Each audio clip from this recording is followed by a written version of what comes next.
بسم اللہ الرحمن الرحیم۔ السلام علیکم ورحمۃ اللہ وبرکاتہ۔ عزیز طلباء، امید ہے کہ آپ خیریت سے ہوں گے۔ آج ہم تحاوی شریف کا سبق نمبر 35 پڑھ رہے ہیں، جس کے اندر ہم کتاب طہارت کا چھٹے باب التسمیۃ للوضو کا تیسرا حصہ پڑھیں گے۔ اس حصے کے اندر فریق ثانی یعنی احناف اور جمہور فقہاء کرام اور محدثین اعظام کے مسلک کو امام طحاوی عقلی دلیل سے ثابت کریں گے، یعنی نظری طحاوی پڑھیں گے، اور ساتھ ہی ایک اعتراض اور اس کا جواب پڑھیں گے۔ چلتے ہیں اپنے سبق کی جانب۔ بسم اللہ الرحمن الرحیم۔ وَأَمَّا وَجْهُ ذَلِكَ مِن طَرِيقِ النَّظْرِ، اور رہی اس باب کی توجیہ نظر کے طریقے سے، فَإِنَّا رَأَيْنَا أَشْيَاءَ لَا يُدْخَلُ فِيهَا إِلَّا بِكَلَامٍ، تو ہم نے دیکھا بہت سی چیزیں ایسی ہیں کہ جن کے اندر کلام ہی کے ذریعے داخل ہوا جاتا ہے۔ منها العقود التي يعقدها بعض الناس لبعض من البيعات والإجارات والمناكحات والخلع وما أشبه ذلك، ان میں سے ایک تو وہ عقود ہیں جن کو لوگ ایک دوسرے کے ساتھ منعقد کرتے ہیں، جیسے خرید و فروخت، اجارہ، نکاح، خلع وغیرہ۔ فَكَانَتْ تِلْكَ الْأَشْيَاءُ لَا تَجِبُ إِلَّا بِأَقْوَالٍ، یہ چیزیں صرف اقوال سے ہی ثابت ہوتی ہیں۔ وَكَانَتِ الْأَقْوَالُ مِنْهَا ایجاب، اور ان میں اقوال ایجاب ہیں۔ لِأَنَّهُ يَقُولُ، اس لیے کہ آدمی کہتا ہے قَدْ بِعْتُكَ، قَدْ زَوَّجْتُكَ، قَدْ خَلَعْتُكِ، فَتِلْكَ أَقْوَالٌ فِيهَا ذِكْرُ الْعُقُودِ،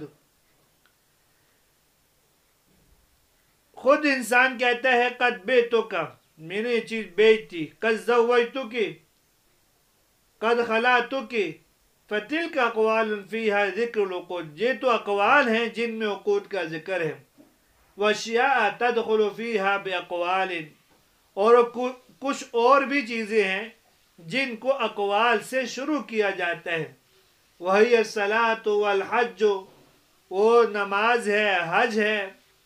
فَتَدْخُلُ فِي الصَّلَاةِ بِالتَّكْبِيرَةِ وَفِي الْحَجِّ بِالتَّلْبِيَةِ، تو نماز تکبیر تحریمہ سے شروع کی جاتی ہے اور حج تلبیہ سے شروع کیا جاتا ہے۔ فَكَانَ التَّكْبِيرُ فِي الصَّلَاةِ وَالتَّلْبِيَةُ فِي الْحَجِّ رُكْنًا مِنْ أَرْكَانِهِمَا، تو نماز میں تکبیر تحریمہ اور حج میں تلبیہ ان کا ایک رکن ہے۔ ثُمَّ رَجَعْنَا إِلَى التَّسْمِيَةِ فِي الْوُضُوءِ، پھر ہم نے تسمیہ فی الوضو کے مسئلے کی طرف رجوع کیا۔ هل تشبه شيئا من ذلك، کیا وہ ان مذکورہ چیزوں میں سے کسی کے مشابہ ہے؟ فَرَأَيْنَاهَا غَيْرَ مَذْكُورٍ فِيهَا إِجَابُ شَيْءٍ كَمَا كَانَ فِي النِّكَاحِ وَالْبُيُوعِ، ہم نے دیکھا کہ تسمیہ میں کسی چیز کا ایجاب مذکور نہیں ہے، جیسے کہ نکاح اور بیع میں ہوتا ہے۔ فَخَرَجَتِ التَّسْمِيَةُ كَذَلِكَ مِنْ حُكْمِ مَا وَصَفْنَا، تو لہذا تسمیہ ان عقود کے حکم سے نکل گیا جن کو ہم نے بیان کیا۔ وَلَمْ تَكُنِ التَّسْمِيَةُ أَيْضًا رُكْنًا مِنْ أَرْكَانِ الْوُضُوءِ كَمَا كَانَ التَّكْبِيرُ رُكْنًا مِنْ أَرْكَانِ الصَّلَاةِ، تو تسمیہ وضو کے ارکان میں سے بھی نہیں ہے، جیسا کہ تکبیر تحریمہ نماز کے ارکان میں سے ہے۔ وَكَمَا كَانَتِ التَّلْبِيَةُ رُكْنًا مِنْ أَرْكَانِ الْحَجِّ، اور تلبیہ جیسے کہ حج کے ارکان میں سے ہے۔ فَخَرَجَ أَيْضًا بِذَلِكَ حُكْمُهَا مِنْ حُكْمِ التَّكْبِيرِ وَالتَّلْبِيَةِ، تو تسمیہ کا حکم تکبیر اور تلبیہ کے حکم سے بھی خارج ہو گیا۔ فَبَطَلَ بِذَلِكَ قَوْلٌ مَّنْ قَالَ إِنَّهُ لَا بُدَّ مِنْهَا فِي الْوُضُوءِ كَمَا لَا بُدَّ مِنْ تِلْكَ الْأَشْيَاءِ فِيمَا يُعْمَلُ فِيهِ، لہذا ان لوگوں کا قول باطل ہو گیا جو کہتے کہ وضو میں بسم اللہ پڑھنا ضروری ہے، جیسے کہ یہ مذکورہ چیزیں یعنی ایجاب، تکبیر تحریمہ و تلبیہ وغیرہ ان افعال کے لیے ضروری ہے جن میں یہ عمل کرتی ہیں۔ وَأَمَّا وَجْهُ ذَلِكَ مِن طَرِيقِ النَّظْرِ، یہاں تک ہم نے ابھی ترجمہ دیکھا اس عبارت کا، اب اس عبارت کی تشریح دیکھ لیتے ہیں۔ وَأَمَّا وَجْهُ ذَلِكَ مِن طَرِيقِ النَّظْرِ، یہاں سے امام طحاوی رحمہ اللہ عقلی دلیل پیش کر رہے ہیں اس بات پر کہ بسم اللہ وضو کے اندر واجب نہیں ہے۔ وضو شروع کرنے سے پہلے بسم اللہ پڑھنا فرض و واجب نہیں ہے۔ عقلی دلیل کو سمجھنے سے پہلے یہ دیکھیے، امام طحاوی فرماتے ہیں کہ شریعت کی تمام چیزوں کو ہم نے دیکھا ہے، پوری شریعت کا جائزہ لینے سے معلوم ہوتا ہے کہ جن چیزوں کو شروع کرنے میں اقوال کا دخل ہے وہ دو طرح کی ہیں۔ نمبر ایک، وہ چیزیں جو قول ہی سے وجود میں آتی ہیں، یعنی بولیں گے تو وہ چیزیں وجود میں آئیں گی ورنہ نہیں، جیسے کہ نکاح ہے، طلاق ہے، بیع ہے، اجارہ وغیرہ ہے۔ اس کو امام طحاوی نے یوں ذکر فرمایا کہ منها العقود التي يعقدها بعض الناس لبعض من البيعات والإجارات والمناكحات والخلع وما أشبه ذلك، کہ وہ چیزیں جو قول ہی سے وجود میں آتی ہیں، وہ بیع ہے، خرید و فروخت کے معاملات ہیں، اجارات ہے، کرائے کے معاملات ہے، نکاح وغیرہ کا معاملہ ہے، خلع ہے اور اس جیسے باقی عقود ہیں۔ تو جب بولتا ہے نکاح کے اندر ایجاب و قبول ہوتا ہے۔ اس صورت کے اندر اقوال رکن کی حیثیت رکھتے ہیں۔ اسی کو یوں فرمایا فَكَانَتْ تِلْكَ الْأَشْيَاءُ لَا تَجِبُ إِلَّا بِأَقْوَالٍ وَكَانَتِ الْأَقْوَالُ مِنْهَا إِيجَابٌ لِأَنَّهُ يَقُولُ قَدْ بِئْتُكَ قَدْ زَوَّجْتُكَ قَدْ خَلَعْتُكِ، تو ان کے اندر ایجاب و قبول کرنے کے لیے کلام کا ہونا ضروری ہے، اور کلام ان اشیاء کے اندر رکن کا درجہ رکھتا ہے، اس لیے ان اشیاء کا وجود بغیر کلام کے ہو ہی نہیں سکتا۔ اور دوسری قسم وہ چیزیں ہیں جو صرف بولنے ہی سے، کلام سے ہی وجود میں نہیں آتی، بلکہ ان کے ساتھ فعل کا ہونا بھی ضروری ہے، جیسے نماز ہے اور حج ہے، کہ یہ صرف تکبیر تحریمہ اور تلبیہ سے وجود میں نہیں آئیں گے، بلکہ ان کے ساتھ فعل کا ہونا بھی ضروری ہے۔ یعنی کہ وہ اشیاء جن کے اندر کلام کے بغیر داخل ہی نہیں ہو سکتا ہے، اور ان چیزوں کے لیے کلام شرط کے درجے میں ہوتا ہے، لہذا اگر بھول کر بھی یا غلطی سے بھی بغیر کلام کے داخل ہو جائے تو وہ دخول صحیح نہیں ہوگا۔ جیسے کہ نماز شروع کرنے کے لیے تکبیر تحریمہ اور احرام فی الحج کے لیے تلبیہ، تو ان کے لیے ہم نے دیکھا کہ کلام ضروری ہے۔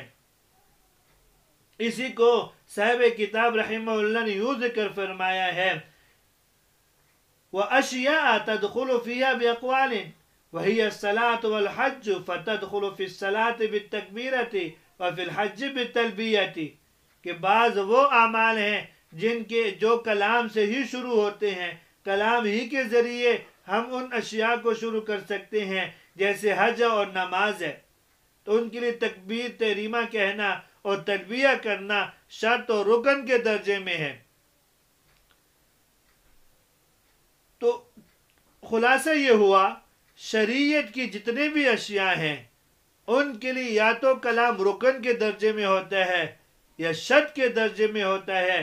ثم رجعنا الى التسمیۃ فی الوضوء هل تشبه شیئا من ذلك، تو ہم نے تسمیہ فی الوضو کو دیکھا ہے کہ تسمیہ فی الوضو کا کس کے ساتھ تعلق ہے، کیا وہ وضو کے رکن میں داخل ہے یا وضو کے شرط میں داخل ہے؟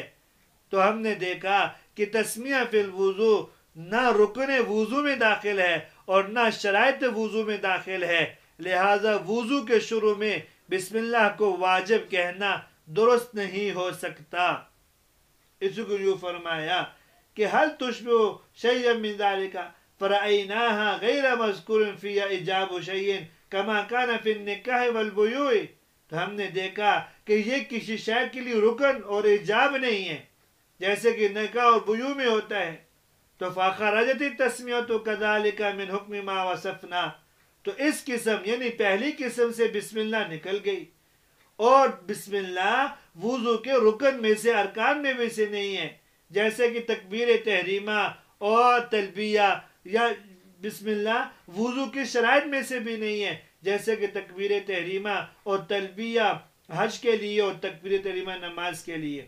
تو لہٰذا کہ بسم اللہ کو یہ کہنا کہ وضو شروع کرتے وقت بسم اللہ پڑھنا واجب ہے، یہ کسی بھی نہ تو کلام میں رکن کا درجہ رکھتا ہے اور نہ ہی کلام میں شرط کا درجہ رکھتا ہے، تو اس لیے یہ کہنا کہ تسمیہ پڑھنا واجب ہے یہ کسی طرح درست نہیں ہو سکتا۔ ہاں ہم زیادہ سے زیادہ کہہ سکتے ہیں کہ یہ سنت ہے۔ مختصر طور پر خلاصہ کلام یہ ہوا کہ شریعت کے اندر جو چیزیں واجب ہوتی ہیں وہ بعض اعمال کے اندر یا بعض چیزوں کے اندر وہ رکن کی حیثیت رکھتے ہیں اور یہ بعض چیزوں کے اندر شرط کی حیثیت رکھتے ہیں۔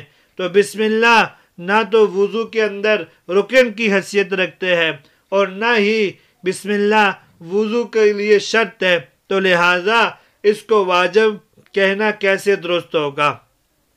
یہاں تک آج کا سبق تھا، جس سبق کے اندر ہم نے عقلی دلیل امام طحاوی رحمہ اللہ نے جو پیش کی ہے فریق ثانی کی تائید میں، اس کو ہم نے دیکھا ہے اور اس کو تفصیل کے ساتھ ہم نے پڑھا ہے۔ امید ہے کہ آپ کو یہ دلیل بھی سمجھ میں آ چکی ہوگی۔ اجازت دیجئے، اللہ تبارک و تعالی ہم سب کی حامی و ناصر ہوں۔ السلام علیکم ورحمۃ اللہ وبرکاتہ۔